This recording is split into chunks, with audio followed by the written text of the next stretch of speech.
catching feelings, baby.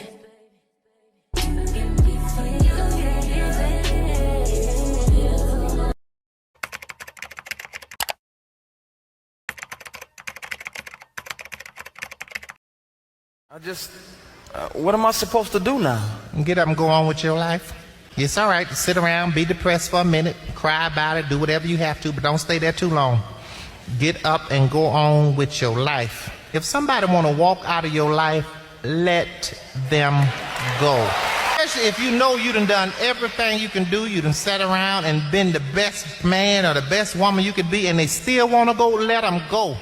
What is up, my beautiful people? It's your girl Zinia back again with another video. And if you guys are new to the channel, welcome. And if you guys are not, welcome back. And welcome back to the Visual Diary series. Today we're on episode 3 of the Visual Diary series, and as you can see by today's title, we're going to be talking about normalizing the hurt you feel after a friendship breakup. So your girl tried to do something a little different with the Visual Diary series. So as you can see, today is kind of a nighttime routine type of video, and then I'm going to say some things at the end of the video. But let me know if you enjoy this type of visual diaries or just the random pictures and videos. Okay, so let's get into it. So your girl had her first heartbreak, and not the kind of heartbreak you think I had. And I low-key debated on whether I should talk about this topic, because the goal wasn't to bash her as a friend or bash our friendship, because I think at the end of the day we had some pretty good memories. But I do want to simply point out that you need to normalize the hurt you feel after a friendship breakup, because I think a lot of people tend to focus on how a relationship affects you and not how a friendship breakup can affect you. So something that I've learned on my spiritual journey is that God is going to put people in your life for different reasons,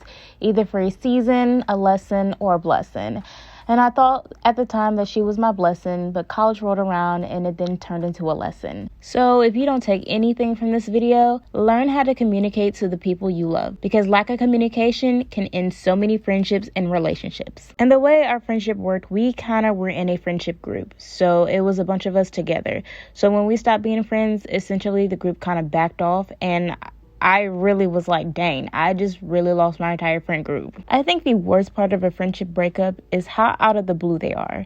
You know, typically with a relationship, y'all have a conversation about why y'all breaking up, right? Nah, baby, y'all just stopped talking and all of a sudden y'all just done being friends. And mind you, this was like a 10-year plus friendship. And so I didn't consider her a best friend. I really considered her a sister.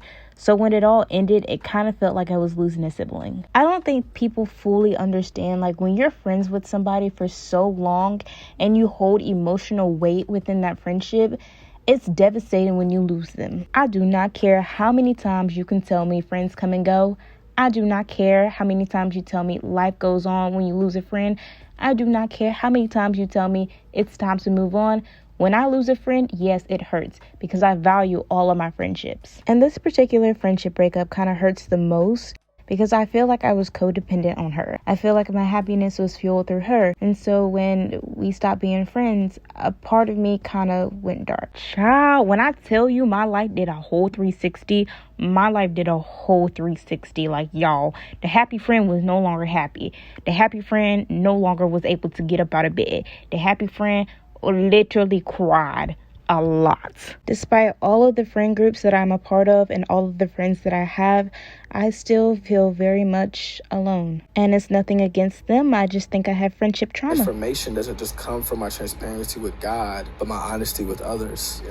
And the fact that, you know, of course, healing comes from Him, but it's also going to come from my confession to my circle, to my community, and the people I have set in my life, which is ultimately going to bring healing to me. So let's answer the $1 million question. How am I doing? And the answer is, I'm very much hurt. Very, very, very much hurt. Some days I feel like I'm doing good, and then other days I feel like I'm taking 8 steps backwards. But I guess that goes to show that healing is not linear. And some days I get mad at myself because I'm like, bro, get yourself together. Like, have some decorum. Like, I'm tired of being sad.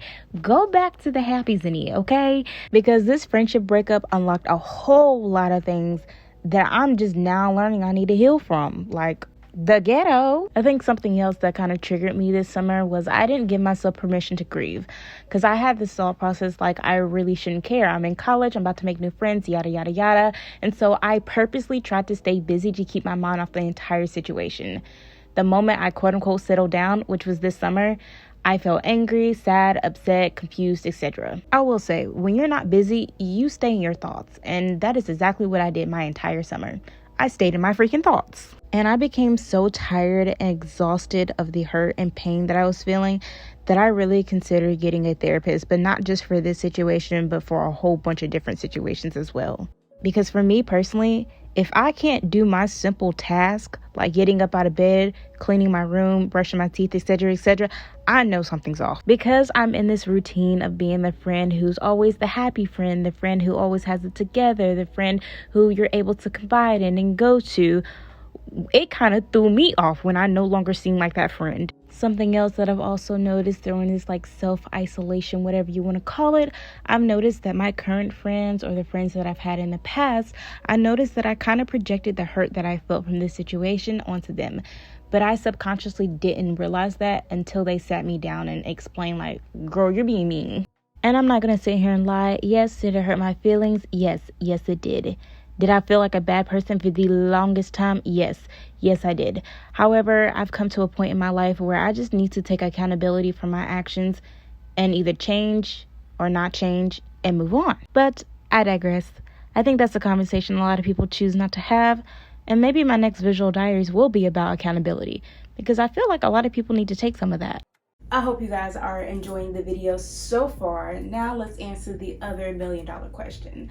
So how am I getting through this? First and foremost, your girl definitely had to go to God. Like I previously said, I thought that she was the one. I thought that she was going to be the friend to outlast a lot of my other friends. No tea or shade to them, but I'm just saying the emotional connection was there. Something that I realized is through all the prayer and asking God to give me the strength to get through everything that I was going through, I realized like God isn't going to get rid of the pain and hurt. God is just going to allow you to feel comfort in what you're feeling. What I mean is God knows that I'm going to go back to him every single time. Despite every time I say something to a friend, like I could really sit down and pour my heart out to a friend, he knows that every time I'm going to go back to him. He knows that every time I'm going to explain to him what I'm feeling, because he knows that I can find comfort in him. So something else that I've really been doing is giving myself permission to feel and grieve the emotions that I'm feeling. And with that, I do use music. There are 2 songs that I really resonate with, and that is Jealous by this person and Seasons by this person, because I don't know how to say their names. And even though both songs are really truly about relationships, I've kind of interpreted them in my own way. Like, let's talk about the lyric. It's hard for me to say, I'm jealous of the way you're happy without me. Like, this was not like a 2-year woo-doo-woo-doo. No, this was an 11-year friendship, okay? From ages 7 all the way up to 18. We practically grew up together. So when it all ended, yes, my heart was hurt. And so yeah, sometimes in the back of my head, I'm like, dang, you're really happy without me. Huh. Or let's talk about the lyric. Been hard to accept that seasons change and feelings fade. So all I ask is don't call me. For the sake of my sanity and for the sake of my mental health, yes, your girl has had to delete some pictures, delete some phone numbers, delete some messages, delete Instagrams, block Instagrams, yada, yada, yada. Not just with her, but with the entire friend group. So I am in a position in my life where I don't necessarily know everything. I really don't know anything that's going on in their life. They probably know what's going on in my life, but I really truly don't know what's going on in any of their lives. Something else that I've also been implementing in my little healing journey is podcasts. I love me some podcasts. Like, y'all, I can link down a lot of the podcasts that I listen to, but the Just Different podcasts, okay, that has changed my life. Sarah's Jake's podcast, that the Girl Get Up sermon, child, yes, like those are some powerful podcasts that I've really listened to and have really been enjoying and have really tried to kind of project that in my life to be an overall better person. Journaling, yes. Journaling has helped me get through so much, and I'm not even talking about this particular situation. I'm talking about a lot of things that I've gone through. Journaling has really helped me because there are some things that I can't talk about and won't talk about that I put in this journal. And I'm not going to say it makes everything go away, but it does make me feel better knowing that it's on paper and not still within me. I truly remember writing in my journal back in like October about how lost and hurt and confused I felt Like, I really, y'all, I went down this spiral. Like, something that I do that I'm kind of working on is when I have this tiny inconvenience, I think my whole entire world just ends. And for me, this situation, I thought my entire world ended. And looking back at my journals have really showed me how far I've truly come. To think, like, in October, I was like, dang, like, I'm really sad. I don't want to do this anymore. To, like, now I'm really learning how to cope with my emotions. Yes, I'm still sad, but I'm really learning how to cope with my emotions. And this has been the most peaceful stage in my life. Like, this has honestly been a good stage in my life. And when I look back through journals from like a couple of weeks ago or a couple of months ago or a year ago, I just sit here and think, I have really come far. I have come so far in life. It just amazes me how much a year can do, even a month, how much a month can do for you. I'm literally so proud of myself for everything that I've accomplished and everything that I've gotten through. So with that all being said, don't give up. Don't give up that quickly, because all the hurt and pain and the bad patch in your life that you're going through right now, remember that it's always temporary. Hi, hello, editing Zinia here. So I didn't explain this in the video, but I want to just pop in and say that I can definitely attest to that, because I'm literally sitting here explaining to you guys what a friendship breakup did to me a year ago versus where I am in life today. Like, I can definitely say that I am genuinely happy with how my life is going right now. I can't talk, but you know what I mean. It's not gonna last a lifetime, and you're gonna get the happiness that you deserve, and you're gonna get the life that you deserve.